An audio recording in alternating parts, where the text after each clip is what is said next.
सबसे आगे हलाकू खान का घोड़ा था। हलाकू खान के सामने कैदी मुसलमानों की 3 सफे खड़ी हुई थी, जिनको आज हलाकू खान ने अपने हुक्म पर कत्ल होते देखना था। फिर वो जालिम बोला, इनके सर कलम कर दो, और जलाद ने लोगों के सर काटने शुरू कर दी। पहली सफ में एक की गर्दन कटी, दूसरे की गर्दन कटी, तीसरे चौथे की। पहली सफ में एक बेकसूर बूढ़ा गरीब कैदी, जो कि अपने घर का वाहिद कफील भी खड़ा था, उसमें वो मौत के डर की वजह से दूसरी सफ में चला गया। पहली सफ का मुकम्मल सफाया हो गया।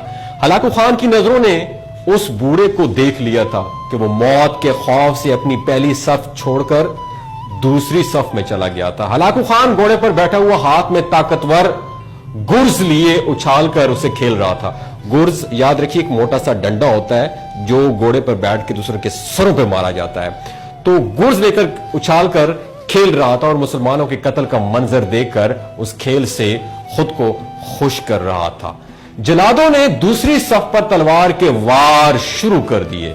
गर्दनें आन की आन में गिरने लगी। जलाद तलवार चला रहे थे और खून के फव्वारे उछल उछल कर जमीन पर गिर रहे थे। उस बूढ़े बाबा ने जब देखा कि दूसरी सफ के लोगों की गर्दनें कट कर अब उसकी बारी बहुत जल्द आने वाली है, तो वो भागकर तीसरी सफ में खड़ा हो गया। हलाकू खान की नजरें बूढ़े पर फोकस थी, जमी हुई थी कि अब तो तीसरी सफ आखिरी है। उसके बाद ये बाबा कहां छुपने जाएगा, कहां छुपने की कोशिश करेगा। उस बेवकूफ बूढ़े को मेरी तलवार से कौन बचा सकता है? मैंने लाखों इंसान मार दिए, तो ये बूढ़ा बाबा कब तक बचेगा? तीसरी सफ पर जलादों की तलवार बिजली बनकर गिर रही थी। हलाकू खान की नजरें मुसलसल उस बूढ़े पर थी कि कैसे वो बेचैन होकर मौत की वजह से बेकरार है। तीसरी सफ की इंसानों की गर्दनें गिर रही थी। जलाद बिजली की तेजी से उस बूढ़े बाबे को पहुंचा तो हलाकू ने आवाज दी कि रुक जाओ, उसको अभी कुछ ना कहो। बूढ़े बता, पहली सफ से तो दूसरी सफ में ही भाग आया, जब वो खत्म हुई तो तुम तीसरी सफ में भी भाग आए।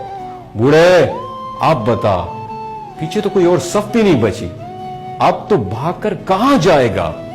अब तुझे मुझसे कौन बचाएगा?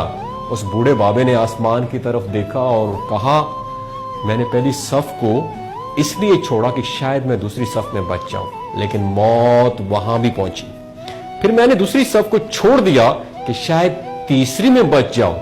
हलाकू ने गुर्ज को हाथ में उछालते हुए कहा, बुड्ढे कैसी खाम ख्याली है, ये कैसी बहकी बहकी बातें कर रहे हो? भला तुम्हें मेरी तलवार से भी कोई बचा सकता है? बूढ़े मुसलमान ने जमीन और आसमान की हर चीज के मालिक उस वहदहू ला शरीक रब पर बेइंतहा यकीन के साथ कहा, वो ऊपर वाली जात अगर चाहे तो कुछ भी कर सकती है, कुछ भी पॉसिबल हो सकता है। अगर वो चाहे तो मुझे तुझसे बचा सकता। कैसे बचा सकता है? हलाकू खान ने इतने तकब्बुर में आकर कहा कि उसके हाथ से गुर्ज, वो मोटा डंडा, गिर पड़ा। हलाकू खान चाबुक दस्त, होशियार, जंगजू और चालाक इंसान था। हलाकू खान घोड़े के ऊपर बैठे बैठे गिरे हुए गुर्ज को उठाने के लिए खुद को झुकाया कि जमीन पर गिरने से पहले ही वो उसे हवा में ही दोबारा उछाल ले। उसी कोशिश में हलाकू खान का एक पांव रुकाब से निकला और वो अपने घोड़े से नीचे आ पड़ा, जबकि दूसरा पांव रुकाब में ही फंसकर रह गया था। हलाकू खान का घोड़ा इतना डर गया कि घोड़ा भाग गया। हलाकू खान ने खुद को बचाने की बहुत ज्यादा कोशिश की, लश्कर भी हरकत में आ गया, लेकिन घोड़ा इतना ताकतवर था कि किसी के काबू में ना आया। वो हलाकू खान को पत्थरों में घसीट घसीट कर भागता रहा, यहां तक कि हलाकू का सर पत्थरों से पटक पटक कर इस कदर लहूलुहान हो गया कि उसकी रूह चंद ही मिनटों में अपने उस तकब्बुर भरे वजूद को छोड़कर जहन्नुम रसीद हो गई।